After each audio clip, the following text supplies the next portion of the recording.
بسم اللہ الرحمن الرحیم۔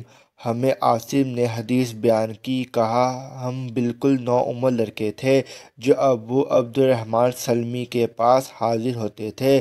وہ ہم سے کہا کرتے تھے، ابو احوص کے سوا دوسرے قصہ گوؤں وعظوں کی مجالس میں مت بیٹھو اور شقیق سے بچ کر رہو۔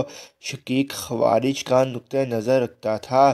یہ ابو وائل نہیں بلکہ شقیق ضبی ہے۔ بسم اللہ الرحمن الرحیم۔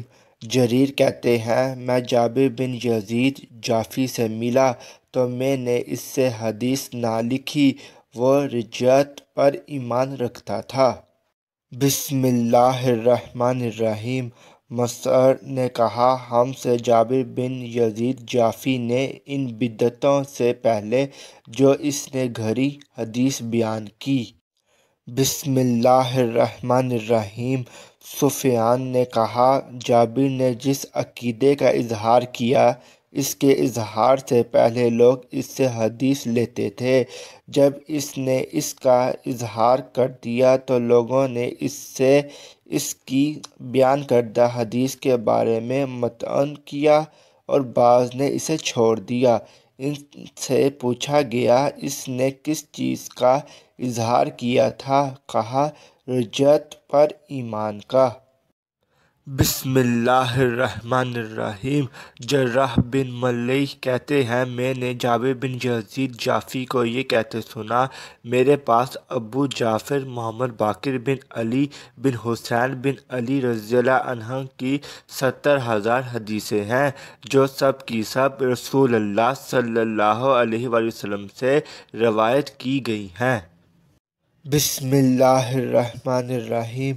زہیر کہتے ہیں، جابر نے کہا، یا میں نے جابر بن یزید کو یہ کہتے سنا، بلا شبہ میرے پاس 50,000 حدیثیں ایسی ہیں جن میں سے میں نے کوئی حدیث بیان نہیں کی۔ پھر ایک دن اس نے ایک حدیث بیان کی اور کہا، یہ ان 50,000 حدیثوں میں سے ایک ہے۔ بسم اللہ الرحمن الرحیم۔ سلام بن ابی متی کہتے ہیں، میں نے جابر جعفر کو یہ کہتے سنا، میرے پاس رسول اللہ صلی اللہ علیہ وسلم سے روایت کردہ 50,000 احادیث ہیں۔ بسم اللہ الرحمن الرحیم۔ سفیان بن عیینہ نے کہا، میں نے ایک آدمی سے سنا، اس نے جابر سے ارشاد ربانی، اب میں اس زمین سے ہرگز نہ ہلوں گا یہاں تک کہ میرا باپ مجھے اجازت دے یا اللہ میرے لیے فیصلہ کر دے، اور وہ سب فیصلہ کرنے والوں سے بہتر ہے، کے بارے میں سوال کیا تو جابر نے کہا، اس کی تفسیر ابھی ظاہر نہیں ہوئی۔ سفیان نے کہا، اور اس نے یہ جھوٹ بولا؟ تو ہم نے سفیان سے کہا، اس کی مراد اس سے کیا تھی؟ انہوں نے کہا، روافض کہتے ہیں حضرت علی رضی اللہ عنہ بادلوں میں ہیں، ان کی اولاد میں سے جو کوئی خروج کرے گا ہم اس کے ساتھ خروج نہیں کریں گے حتیٰ کہ آسمان کی طرف سے پکارنے والا اس کی مراد علی سے ہے پکارے، یقیناً وہی پکارے گا کہ فلاں کے ساتھ مل کر خروج کرو۔ جابر کہتا تھا، یہ اس آیت کی تفسیر ہے، اور اس نے جھوٹ کہا۔